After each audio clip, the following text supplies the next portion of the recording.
Hello and welcome to Tumbleweeds and TV Cowboys. My name is Hunter. In this podcast, I'll be joined by a different guest each week to discuss a classic Western movie or TV show. I've been a fan of classic Westerns for as long as I can remember, and in recent years, they've become very nostalgic for me. I love the aesthetic, the tropes, and I love seeing different filmmakers' takes on them. At their best, they're incredibly entertaining, rewatchable, and some of my all-time favorite movies are Westerns. We'll mostly focus on Western movies made in Hollywood, but we'll also be covering spaghetti Westerns, and one thing I'm very excited to get into are Western TV shows. I've got some amazing guests coming on the show, film professors, historians, and podcasters. And Tumbleweeds and TV Cowboys is part of the Someone's Favorite Productions podcast network, and many guests on the show will be from other shows on the network. Thanks for listening. Have you ever wanted to dive deeper into the horror movies you love? Beyond the Blood is a horror podcast for fans who want more than just surface-level screams. We do deep dives into the movies that shaped us, digging into director commentaries, behind-the-scenes stories, deleted scenes, and the special features that most people skip. Each episode is a love letter to the genre. We break down how these films were made, the creative risks that paid off or didn't, and the lasting impact they've had on the genre as a whole. From 70s slashers to modern nightmares, we celebrate the craft, chaos, and characters that keep us coming back. If you're the kind of fan who rewatches movies with the commentary on, or you simply grew up in the video store horror aisle, the Beyond the Blood podcast was made for you. New episodes every single week. Subscribe, and let's dig deep. Welcome to the Beyond the Blood podcast.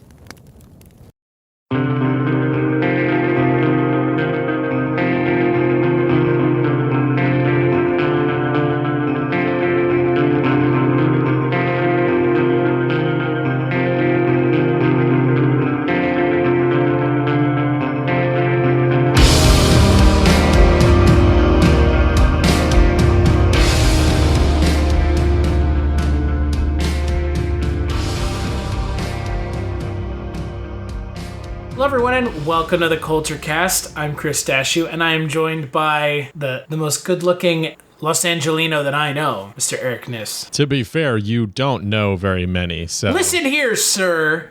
You should take the compliment in stride. Oh, you man. Son of a bitch. Hi. Hello. We're back. Hello. We are back, and we actually took a break for a very specific reason. I was in LA last week. We attempted to record a podcast, and then oh boy, I listened back to it afterwards and decided that maybe it wasn't the greatest idea. So we drank about between you, me, and John, my friend John, who I road tripped with, we drank 30 beers, something to that effect. Yeah, like that day, yeah.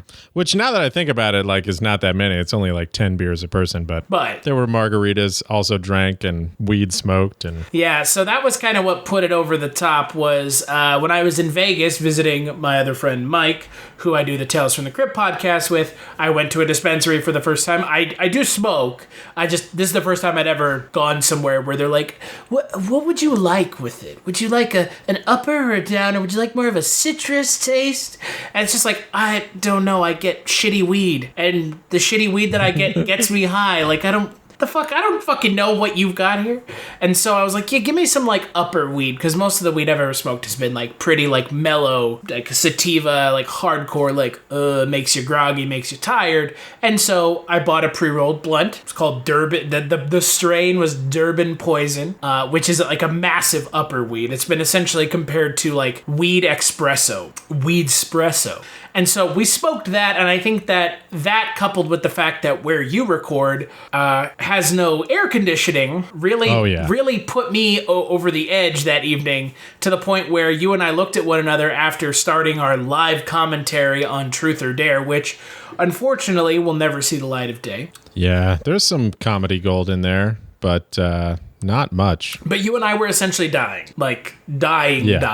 After a full day of drinking all day and eating a bunch of tacos and just being general. It's warm. It was a warm time in LA. It still is, I'm sure. Yeah. It's much less hot now than it was when you were here, but it's still fucking hot. Yeah. As I am recording this, I am sweating. Yeah. I am not sweating. It was 75 here today. Thank God. So. Well, you can go to hell. Yeah. Well, no, if I were to go to hell, I would go to Tonopah, Nevada, where, on the way back on our road trip, my car's tire exploded, which was great. But we did have our tire changed across the street from Ghost Adventures' favorite, the Clown Motel, which is astounding because not only has the Clown Motel been on Ghost Adventures, but also the big hotel in Tonopah, Nevada, the Mizpah Hotel, which had Wyatt Earp serve as one of like the lawmen there for a while. So yeah, that was a rough day to say the least. 26 hours all the way back from LA to Lincoln.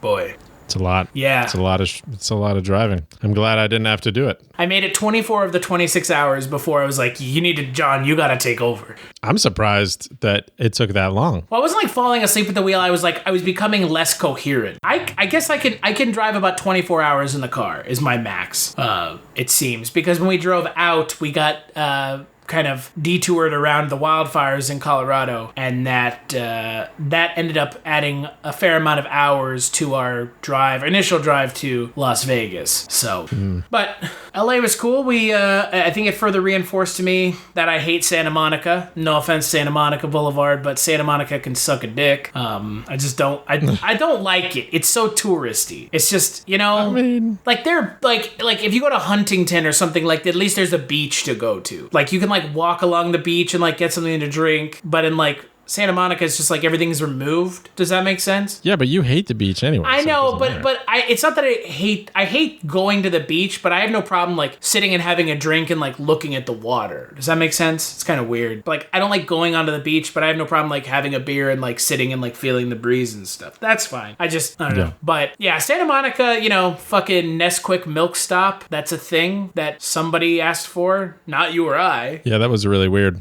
But, so that's why we took about a week and a half break, because I was living it up with Eric, and as much as we wanted to do a live podcast, it was also vacation, and about 1% of this is fun, the recording part, and then the 99% of it is not, and as much as I wanted to record something at the same time, I kind of just wanted to hang out, shoot the shit, and enjoy the short amount of time we had to hang out. So, and go to the Tonga hut and go to Daddy's office, as they would call it. Oh, Jesus. So, but in that week and a half that I was gone in LA with Eric, we've effectively crossed the halfway point of the year. This is the down slope of the year now. So we're going to kind of talk about best movies we've seen so far this year, worst movies we've seen so far this year, biggest kind of news this year. I mean, there's a couple things just happened we should probably talk about since everybody else is talking about it, and kind of what we're excited for the rest of the year. So, before we get to the movies, I think we should probably talk about something that I think every movie podcast is talking about. James Gunn getting fired from Guardians of the Galaxy 3. Well, yeah, and there is a little massive bit of statement extra issued by the cast today. Yeah, today. Yeah, that's a big deal. Yeah, and the cast essentially said, we want James Gunn rehired. The cast, all of the major cast members, and by major cast members, I mean Chris Pratt, Bradley Cooper, Sean Gunn, Vin Diesel, Zoe Saldana, Dave Bautista, Karen Gillan, Michael Rooker, and Pom Klementieff, which, by the way, that's all of the major. That is the Guardians of the Galaxy. Yeah, essentially, yeah. Yeah, and there's no reason to read the full statement. You can check it out online. But in a shortened version of the statement is, look, everybody changes. He made a mistake. Guardians of the Galaxy is about, supporting one another even when we're assholes, which, again, the jokes he made were in poor taste, but I would stand by myself if I were to tell a joke like that 10 years ago. At the same time, like, humor isn't for everyone. I mean, humor is meant to be offensive. There is humor that is PG, and then there's humor that's not. I mean, George Carlin's comedy wasn't exactly PC. Yeah, but I mean, George Carlin was a comedian, not the helm of a massive IP that a huge corporation headed by a mouse was in charge of. But to be fair, he also didn't make the statements when that was his position. That's true. And he also apologized for these statements years ago. 6 years ago, which for those of us who are counting would have been right around the time he got the job to direct Guardians of the Galaxy. Yeah, so he apologized. He deleted them 6 years ago. Fast forward 6 years. All of a sudden, and I don't think we could use this term, harsh enough. Some assholes go and dig up these tweets and pass them around to the media. And I don't like talking politics. I don't, because I think it's just a top that keeps spinning. It goes nowhere. Yeah. The people that did this were hardcore right-wing leaning, and not even leaning. One of the guys is a known Pizzagate conspiracy theorist, which I love a good conspiracy theory as much as the next guy, but Pizzagate even for me is a little stupid. And so it smacks very much of someone with a hatred of someone else doing this. It's character assassination, that's what they would call it. And they got the exact outcome that they were looking for. They got James Gunn fired because James Gunn had been vocal about, take your pick, Donald Trump, anything associated with Donald Trump, Roseanne Barr. James Gunn has been vocal on Twitter, and the people that are vocal on Twitter are normally the ones that are targeted first because they're easy targets. Yeah, that's true. And that's what happened. These tweets were unearthed, and James Gunn was sold down the river by his own tweets from a decade or more ago. And Disney reacted in a way that I would say is characteristic of Disney, but I don't know if we say that because technically Disney's never made a decision like this before. Yeah, it was something that happened like really fast too. Like I didn't even know about any of this until like a day later because I don't care about the news or Twitter or any of that shit. So which you shouldn't, because Twitter is fucking atrocious, as shown by what everything happened is here. Very toxic. So I don't know. I guess I have to go and delete all those baby molesting jokes that I've made 6 months ago. Well, and again, the jokes are clearly comedic. Like I'm not going to defend them on their content, but the context. If you're putting #unromantic movie titles in front of a very blue joke about the movie 3 Men and a Baby, it's clearly a joke. Again, is it going to offend some people? Of course. There's comedy that is meant to shock and offend. And I think the issue here is he's also not a comedian. Yeah. If he was a comedian, people would probably be like, okay, who gives a shit? To some extent.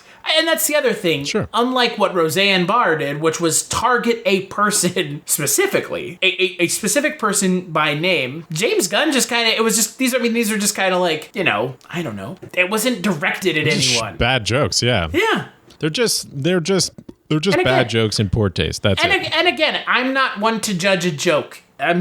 Some of them were funny, but You won't see the engineer that slams the Nissan Rogue's door 13,920 times. Or the corrosive chamber that simulates 15 years of life in 5 months. Or the Rogue heat-baked for over 300 combined hours. What you will see is a vehicle that can take punch after punch and keep rolling.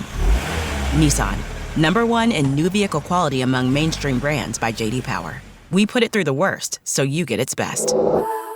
For J.D. Power 2025 U.S. Initial Quality Study Award information, visit jdpower.com/awards. Awards based on 2025 model year. Newer models may be shown. Hello, filthy movie lovers. My name is Gentry Austin. And I'm Casey Scott. And we're the hosts of the Sin Syndicate, film podcast for something weirdos, anti-criterion bros, and Joseph Sarno aficionados. Join us semi-weekly as we peer into the adults-only theaters and sticky-floored cinemas of the golden age of sexploitation, when the morals were loose, the laws were murky, and the intercourse was all simulated. Find us now on the Someone's Favorite Productions podcast network.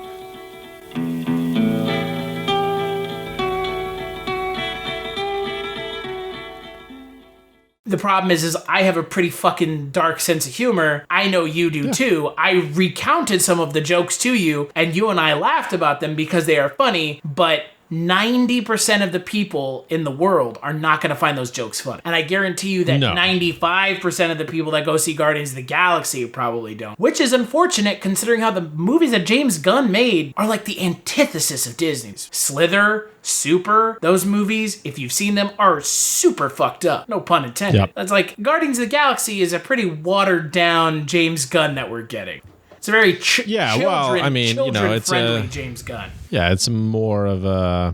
Yeah, I don't know. They're more mature movies made for a wider audience, instead of like the, shock and awe stuff that's, aimed at people like you and me, It's just one of those things where they knew who they were hiring, and they hired him anyways. Right.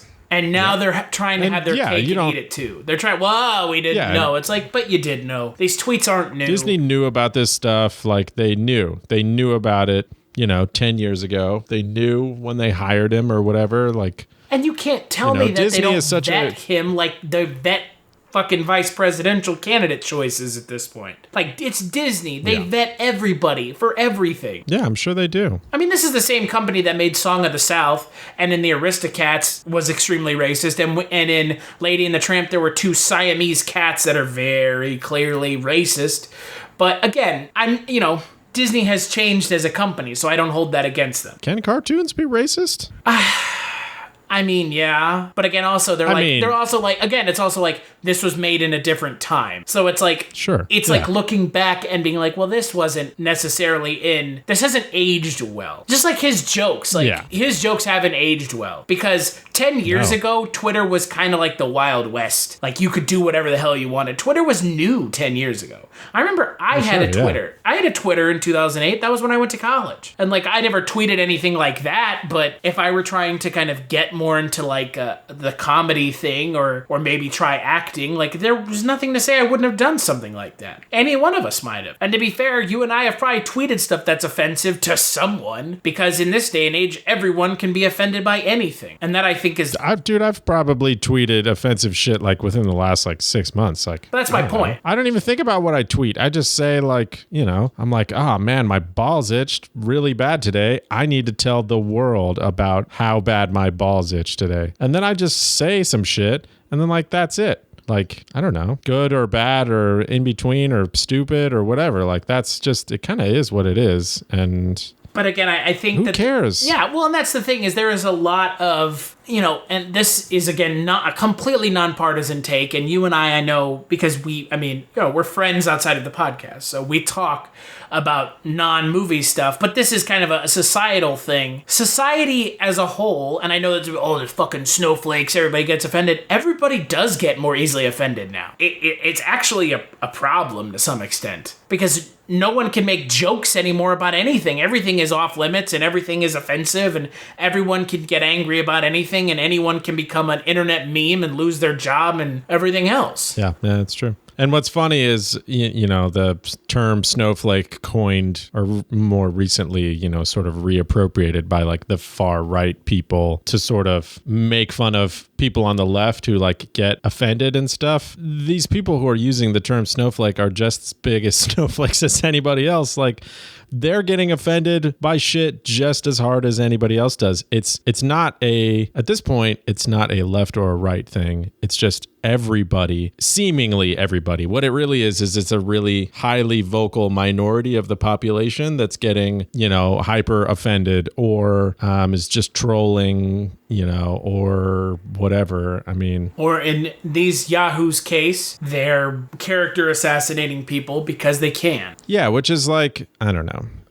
Like, these people have nothing better to do. Like, that's what I don't understand. The same thing happened with Dan Harmon. I mean, Dan Harmon is a piece of shit. No offense to him, but he is an admitted asshole. Like, he's not someone I would want to be around. Yeah, he's definitely, I mean, there's been a lot of stuff that have come out about Dan Harmon, but he's always been very quick to be like, yeah, I know that this sucks, and I know that like I've been a piece of shit or I've been an asshole in the past, and I know I've done things that I'm not proud of. And he comes out right away and he admits to it and he apologizes for it. There was some stuff that came out earlier this year where like a former employee of his or whatever was talking about like not necessarily like sexual harassment, but like maybe like a form of sexual harassment. Right. Like, he used his sort of like position of power over this woman to put her in situations that maybe she wasn't super comfortable with.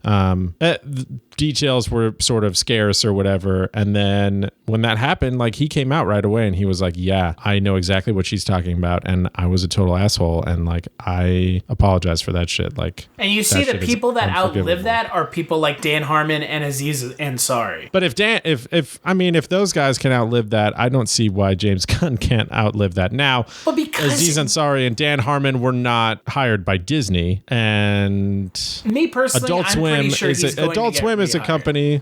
At this point, I would be a little bit surprised if he didn't, but I'd also wouldn't be surprised at all if he didn't. Just because, Disney's a big company. And like, they're going to piss people off either way. They're going to piss off a lot of people if they rehire him. All the people, there's a lot of people that had no idea about any of this stuff or whatever. I'm sure there was a bunch of fucking moms and children and whatever, people who got really, really angry when they found out that like these tweets were a thing. And they're like, oh my God, my kids watch these movies that this fucking like asshole made or whatever. Like, this is unforgivable or whatever. But I mean, I don't know.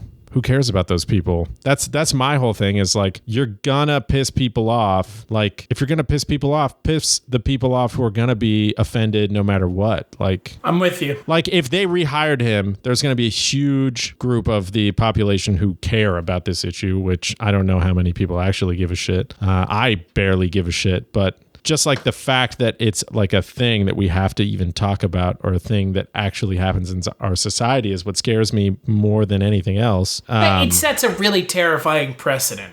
It does, yeah. And it sets a really terrifying precedent from like the biggest company on the face of the earth. So the biggest entertainment company on the face of the earth. Because if you don't think Disney is the biggest entertainment company on the face of the earth, I don't know what universe you're living in. I don't know what movies you watch, yeah. Because if you watch any superhero movie or, fucking Star Wars movie. If you watch anything that's not Harry Potter, essentially. Anything that's Harry Potter or DC, and no one's watching DC like anyways. A24 movies, which I think we can all agree we can all live without watching for a while, probably. But yeah, I don't know. It just sucks that this is even a thing that we have to talk about, and it just pisses me off. And I hope that he gets rehired, whether or not they put him on fucking double secret probation or whatever. Like, I don't care. I think that it was a total mistake for them to just like knee-jerk reaction fire him immediately, because it was a very reactionary thing. This stuff. Yeah, it's an extremely reactionary thing, but it was reaction, and it was something that they should have never done. It should have been like, if they would have fired him after like a week or like 2 weeks or something like that, then I would have been like, oh, they must have like talked about it and like worked some stuff out and just been like, at least then that gives them the appearance that they like weighed their options and went like, then it maybe seems like, oh, maybe these tweets aren't the worst of it. Or maybe, I don't know, maybe there's something else there, like the relationship between James Gunn and Disney, like, is not great in the first place. And then they have all these other excuses, to get rid of him or whatever. But this just seemed like total bullshit. Like, somebody came out with all these tweets or whatever, and they're like, look how big of an asshole James Gunn is. What are you going to do, Disney? And then Disney saw it and just went, oh, fuck. Yeah, we don't know that guy. Fuck that guy. You're right. He is an asshole. We've just fired him. They went, oh, fuck. Fuck this again. Because, again, we've been saying, they knew about this 6 years ago. And I guarantee you 6 years ago, someone told them about it, or he mentioned it to them or something, and they hired him anyways. They're the biggest entertainment company in the world. Like, they hired him anyways. That they had people just scrub all the way back into his past. Disney knows more about James Gunn than James Gunn knows about James Gunn. And the fact that, the fact that they didn't come out with a statement or anything like ahead of time before they fired him.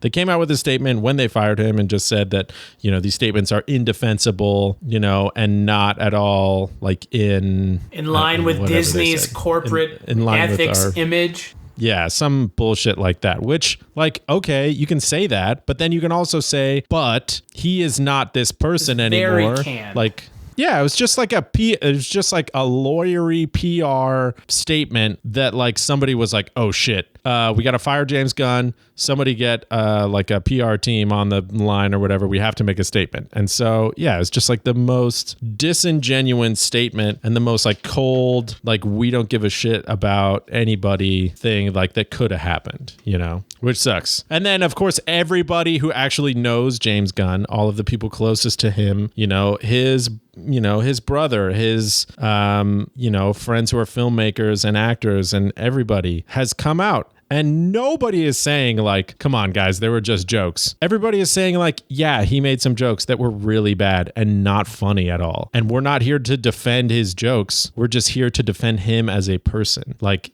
he made a mistake. He made a mistake joking about some shit that he should not have been joking about, especially in a public forum like Twitter, where even if he deleted those fucking tweets, they're still going to exist forever somewhere because somebody... You won't see the engineer that slams the Nissan Rogue's door 13,920 times. Or the corrosive chamber that simulates 15 years of life in 5 months. Or the Rogue heat-baked for over 300 combined hours. What you will see is a vehicle that can take punch after punch and keep rolling. Nissan, #1 in new vehicle quality among mainstream brands by J.D. Power. We put it through the worst, so you get its best. For J.D. Power 2025 U.S. Initial Quality Study Award information, visit jdpower.com/awards. Awards based on 2025 model year. Newer models may be shown. Hey, this is Jason Kleberg from the Force 5 podcast, a show that forces a guest to come up with a movie-themed top 5 list topic, and then we reveal our picks on air. Top 5 heist films, top 5 tearjerkers, top 5 movie dogs. Every show you'll be asking yourself, what would be on my list? Guests include directors, screenwriters, actors, podcasters, musicians, authors, and even a professional wrestler. Subscribe to the Force 5 podcast, and you won't just be a listener, you'll be a list nerd. The Force 5 podcast, available wherever you're listening now. He's going to screen grab that shit. Which is exactly what happened. And so and on top of everything else, would Disney have hired him if he had ever actually had child molestation accusations leveled against him? Really? Well, and that's the whole other thing is then like the people who have come out after the tweets were, leaked or whatever, not leaked or resurfaced, whatever you want to fucking call it. There were people like Ted fucking Cruz, the politician Ted goddamn Cruz, that fucking stupid fat piece of shit, like just comes out and just says like, oh, we need to investigate James Gunn for all of these child molestation, like he's admitting to being a child molester. And I just want to fucking strangle his fucking stupid ass and go, these are jokes. They're not good jokes. They're not funny jokes, a lot of them, but they're fucking jokes, dude. Get your fucking head out of Donald Trump's ass. Like, Well, I don't even think it's a Donald Trump thing. Just get your head out of your own ass. Get his head out of whoever's ass it's in. I don't care whose ass it's in. He's kissing somebody's ass, and he needs to get his fucking tongue out of their colon. That's some shit like where you're just pandering to people. Like you're. Oh no! It very much is pandering to a specific set of folks. Yeah, because he's like, oh, I need to try and get reelected. I need to seem like I'm tough on these left wing dickholes or whatever. No, these left wing child molesters. Yeah, whatever. Well, we do know a couple things about Ted Cruz. He loves, was it retweeting or liking porn on Twitter? So what? Well, that's what Twitter's for. I know, that's my point. So what is right, but apparently not. Yeah, so what for us, but like anybody, his base or the people that he's pandering to are like, how could you do that, Ted? How could you do that, Ted Cruz? I'm sorry that I'm using a southern accent that's like little bit. To be fair, it is Texas. So, how could you, Ted Cruz? How could you look at pornographic material? Oh yeah. Everybody's like, okay, whatever. He likes boobs. Everybody likes boobs. You can't use the same logic with James Gunn because nobody likes raping babies. I mean, I guess some people probably do, but those people should be, drawn and quartered. But that's neither here nor there. I can guarantee you, James Gunn is not raping babies. This isn't about baby rape. This is about free speech and people basically being fired because they're accused of being an asshole in the court of public opinion, which means absolutely nothing because people's opinions are bullshit, especially on the internet, because all of that shit is just made up. People just make shit up on the internet. They don't there's no fact checking. There's no context. There's no anything. Like people just throw shit around. The internet is for mudslinging. And if you get any of your like important news or facts or whatever from the internet, stop, because it's all fucked. It's all stupid. Oh, if you don't fact check yourself, that's for sure. If you don't fact check the information that you're getting from like multiple sources, just use multiple sources. That's all. Just use multiple sources. Yeah, don't rely on whatever news. Don't use Fox News. Don't use MSNBC. Don't use CNN. Don't use them solely. Like really. Don't use BuzzFeed. Oh, well. Is BuzzFeed still a thing? BuzzFeed is the best, dude. I don't know if you know this, but see how many raw eggs you can stuff into this tuba and we'll tell you what character from Harry Potter you are. You know what? I saw something similar to that. Which character from Harry Potter was? I saw something like that on BuzzFeed today, and I wondered who's writing these things and whether or not if Thanos ever actually snapped his fingers, they would be taken out. Because my thinking is just like, this is the worst. Like, this is the way people get their news. This is the reason things like this happen. Because it's a clickbaity title. That's all it is. It's clickbait. It's clickbait. If it had said James Gunn got fired for making insensitive tweets, that's one thing. But instead, James Gunn gets fired for insinuating he rapes children. It's a way better headline. Now that I know that I would for sure be Hagrid from Harry Potter. Right. Just finished that. No magical powers for me, but I'll... Hey, Hagrid had magical powers. He had that umbrella. His umbrella was his wand. Vaguely magic. His umbrella was his wand. Vaguely magical, yeah. Well, so us kind of ranting and raving about James Gunn aside, let's talk... We've already been in a heated discussion for like 30 minutes about this, which is about as long as we really wanted to go for this whole podcast. But, whatever. We're fired up about this topic because A, it's a filmmaker that I like, and B, and more importantly, B, what the fuck, world? Specifically, it just puts everyone and anyone who's in our position, a content creator, it puts them in a bad spot. I don't know. I don't care. Disney's never going to hire me, and if they ever were stupid enough to hire me, then I don't know. Well, you'd hope that they'd make you delete your tweets before you got hired to begin with anyways. Oh my God. If Disney ever was like, hey, we want to hire you to do something, I would just scrub everything from the internet. I would just, I don't exist. As far as the internet knows, I would just, yeah. I'm with you. I'm with you on that. Otherwise, I would be fucked. So fucked. Not in the fun way. Not in the spit in my mouth kind of way. Yeah, you're right. Not in that kind of way at all. Not in that way at all. So, nope. Let's talk a little bit about movies as opposed to directors. So, let's just do 3 movies. Let's talk about our three biggest categories. So, what has been your favorite movie so far in 2018? Because I know what mine is pretty much just resoundingly. Yeah, mine's Annihilation. Same here. The best movie I've seen this year. Infinity War is close, but Infinity War is for different reasons. But Annihilation, it's a different kind of movie. Yeah, Annihilation, I had no pretense going into that movie. Yeah, Annihilation was amazing. I'm really happy that I knew next to nothing about the story or anything going into it, and it's just an amazingly well-made movie. It's it's the kind of movie that's right up my alley. It's the kind of shit that I am into. It's got sci-fi and horror, and it's weird sci-fi, totally which weird. Is great. Yeah, it's totally weird. Visually amazing. The soundtrack and everything is awesome. If you still haven't seen it yet and you haven't heard us gush about this movie, to death enough yet, then fucking go see it. What the fuck is wrong with you? And on top of everything else, it is an extremely divisive film. I have a couple friends that really loved it as much as I did, and then I have a same amount of friends that really hated it. So yeah, I haven't met a lot of people who didn't like it. I think the few people who I've met who didn't like it are people that I would not expect to like it. They're my dumb friends. They're the friends, they're not stupid. They're just not when it comes to entertainment, they don't want the highbrow, highly intellectual stuff.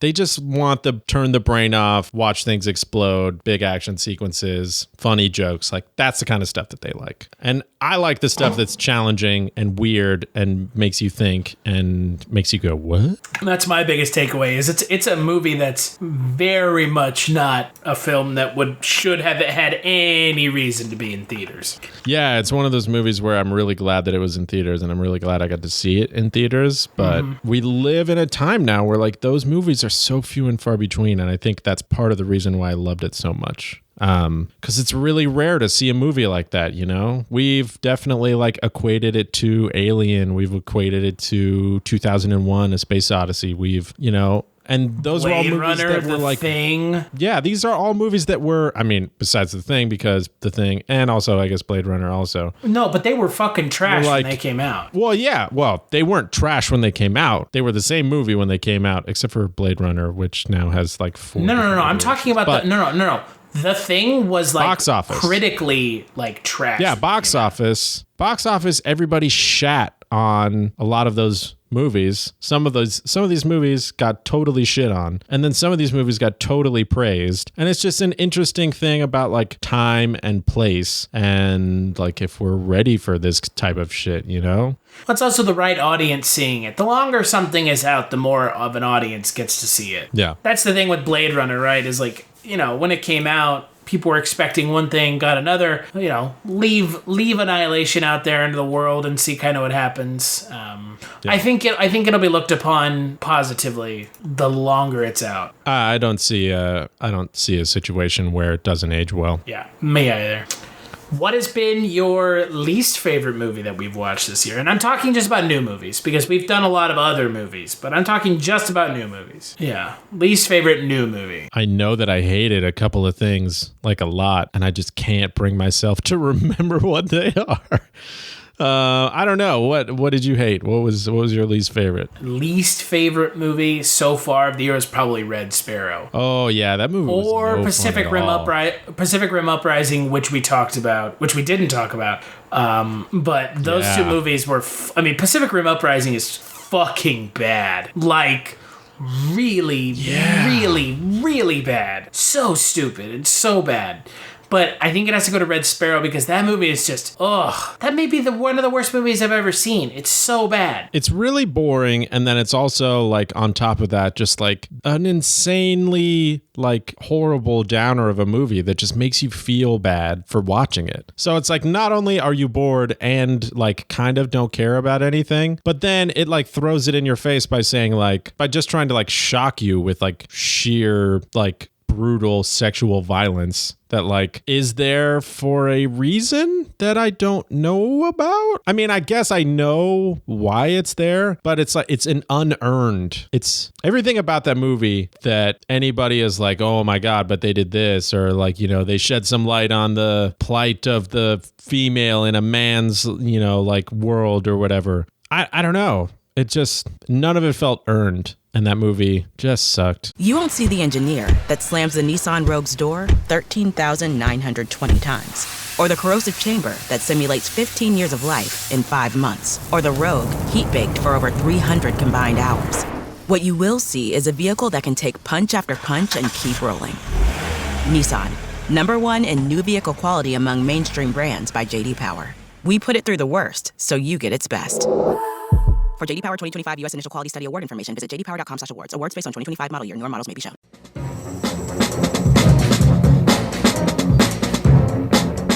Hello, this is Aaron West. I am the author of the A24 New Wave. In this book, I look at A24's output and I make the argument that we are in a new wave movement right now. A24 plays a major role. This book has a supplemental podcast where each episode is a brief conversation about an A24 related topic, whether an actor, director, or even a genre.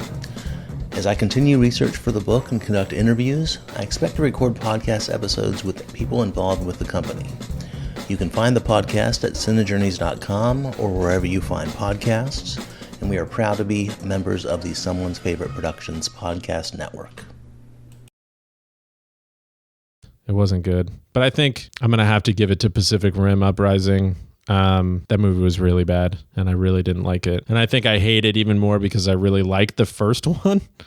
At least with Red Sparrow, there's like no previous context that I had, and I'm just like, well, it's just a bad movie. But then Pacific Rim Uprising is like, you had a movie that you could have built off of that like, I guess Pacific Rim's not the fucking greatest movie in the goddamn universe. But the original Pacific Rim is way better. But it's better. fun. But the original Pacific Rim is just like fun. It's just like this cool like love letter to kaiju movies from Guillermo del Toro. And it's just like awesome to watch. Like I fall asleep to that movie all the time just because I'm like, I don't know what to watch. I'm going to throw on a big dumb action movie. That's the biggest, dumbest action movie ever. But it's like also not terrible. And this other movie just like took all the things that were good about it and just went like, nah, we don't need those things. And so it just spent like 2 hours just like pummeling you with the worst, like it felt like a knockoff of a Transformers movie, which is what I was worried that the first movie would be like, and it wasn't. And I was super stoked about that. And this movie was everything that movie, like I was afraid that the first movie was going to be. So yeah, Pacific Rim Uprising is definitely the worst movie I've seen this year, or my least favorite. Yeah, just don't watch it. It's bad. What was the biggest disappointment for you so far this year? Because I have mine. Ant-Man? Oh God, fuck you. Sure. I mean, no, I don't mine know. is Deadpool 2. I mean, that movie is just, it wasn't any more than I thought it was going to be. It was pretty much just the same movie. Yeah, I don't know if that was my biggest disappointment. Like I was a little bit disappointed in it, but also like, what do you expect? I don't know. The first movie like hit in such like a special way when it came out. And the first movie, like rewatching it now, like I realize is not a great movie. Like it's good, but it was like a right place, right time thing. It's an important movie because of the way it got made. Yeah, the way that it got made and the timing in which it finally came out and everything. Because like at that point, like everybody like superhero-itis was starting to really set in. Like everybody's really like fatigued from all the Marvel movies and DC movies and everything. And then you get this other movie that comes out that basically shits on all of them, is very self-aware while being a pretty decent superhero movie itself. And everybody was like, fuck, yeah, that's awesome. You can still do cool things with superhero movies. The problem with Deadpool 2 is instead of trying to push that even further and do something even more different and even newer now, they just ended up like doing the same thing again, slightly differently. I don't know. It didn't evolve enough for it to like be as good as the first one. But I don't know. Disappointing, maybe, sure. Biggest disappointment? I don't think so. I still had fun watching the movie, so. Yeah, again, it was just okay. I don't know. I expected more, and maybe that's my fault. Yeah. I don't know what my biggest disappointment of the year is. I knew that Pacific Rim Uprising was going to be bad, so I wasn't disappointed at how bad it was. A Star Wars movie. No. Actually, surprisingly, that was better than I thought it was going to be. Yeah, a lot. Yeah, better. that was the biggest surprise of the year for me, was how much I liked Solo. I don't know if that's going to hold up on repeat viewings because I've only seen it the one time, but I don't know. Biggest disappointment of the year is trying to go see Mission Impossible Fallout last night and not being able to use my movie pass because the true biggest disappointment of the year is that movie pass shit the bed, and it looks like movie pass is going to be gone sooner rather than later. Yeah, so. I'm definitely contemplating canceling my subscription to it sooner rather than later so that I don't end up paying another month for a service that doesn't exist. Well, a service you can't even use. Yeah, and they released a statement today that said going forward for the next few weeks, at least for the next like several like big budget releases that are coming out, like you won't be able to use MoviePass. So you won't be able to use MoviePass for Christopher Robin or The Meg. So we can't use our MoviePass for anything. So, okay. So what's the point of having it? I don't know. Now we really have to go see movies that we really don't care about because those are the only movies we're allowed to use the MoviePass on. God. Yeah. Well. But I mean, let me put it this way. Let me put it this way about MoviePass. It will have done something that hopefully will pay dividends in the industry, but I don't think it survives what it started. No. I think a different model that is similar to their model will probably come out like soon within maybe there already like 6 months is. I to mean, a year. AMC has one. There are other companies that are doing what they're doing. It's just those companies are charging more. Right. And they're not offering the ability to go make every money. day. They're offering like a set amount of tickets per month. Yeah, which is fine for most people. How many movies does a regular average person go see a month? month, like maybe one, maybe. Yeah, I don't know. That's the thing. So. Yeah, I mean, even I don't go see more than like maybe one movie a week. That's my biggest, honest to God, biggest disappointment is MoviePass is just, dumb. Just really dumb, poorly managed. It's unfortunate. Yeah. What? Well, then on the Go ahead. flip side, with the biggest surprise of the year, would yours be Solo also? Yeah, I guess.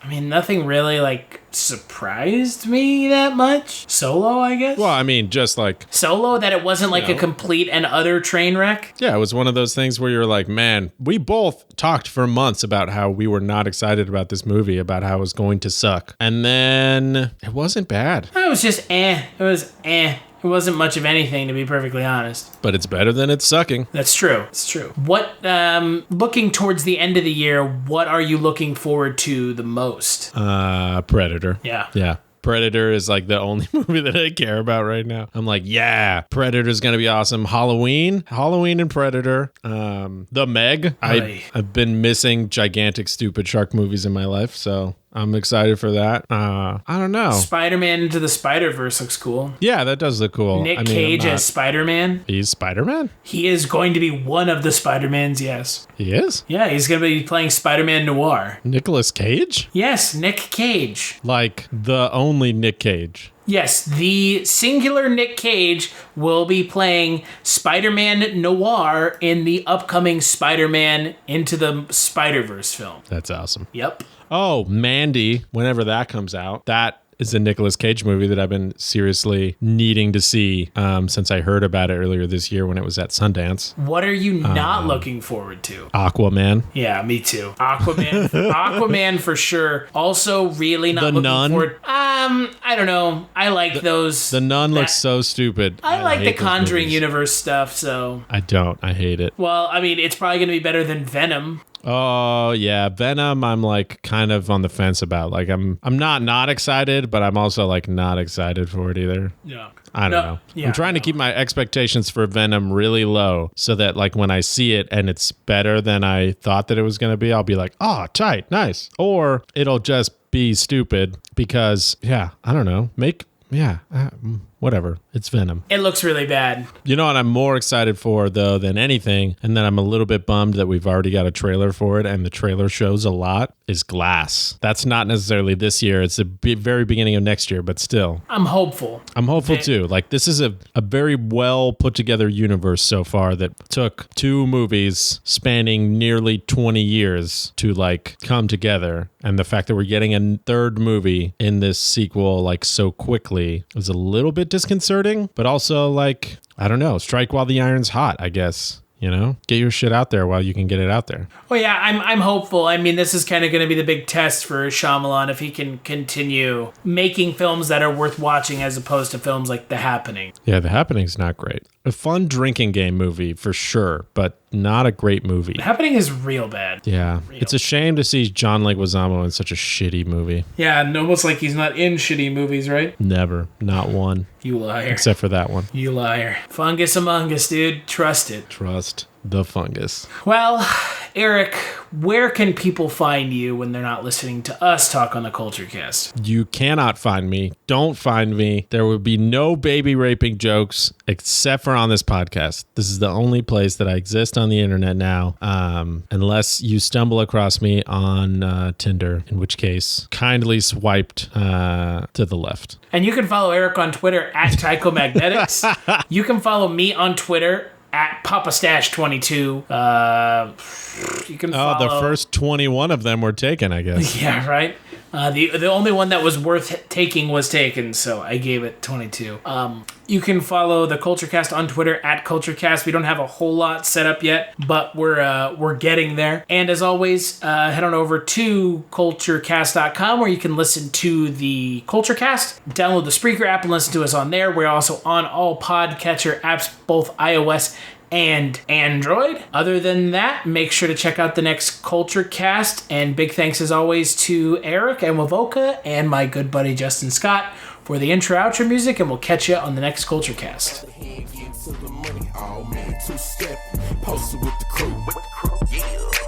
You know how we do, I'm just 2-step, drink in my right hand, phone in my other hand, getting to the money, oh man, 2-step, posted with the crew.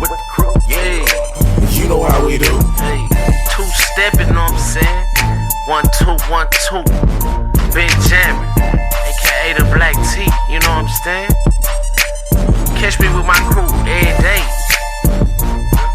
Two-step.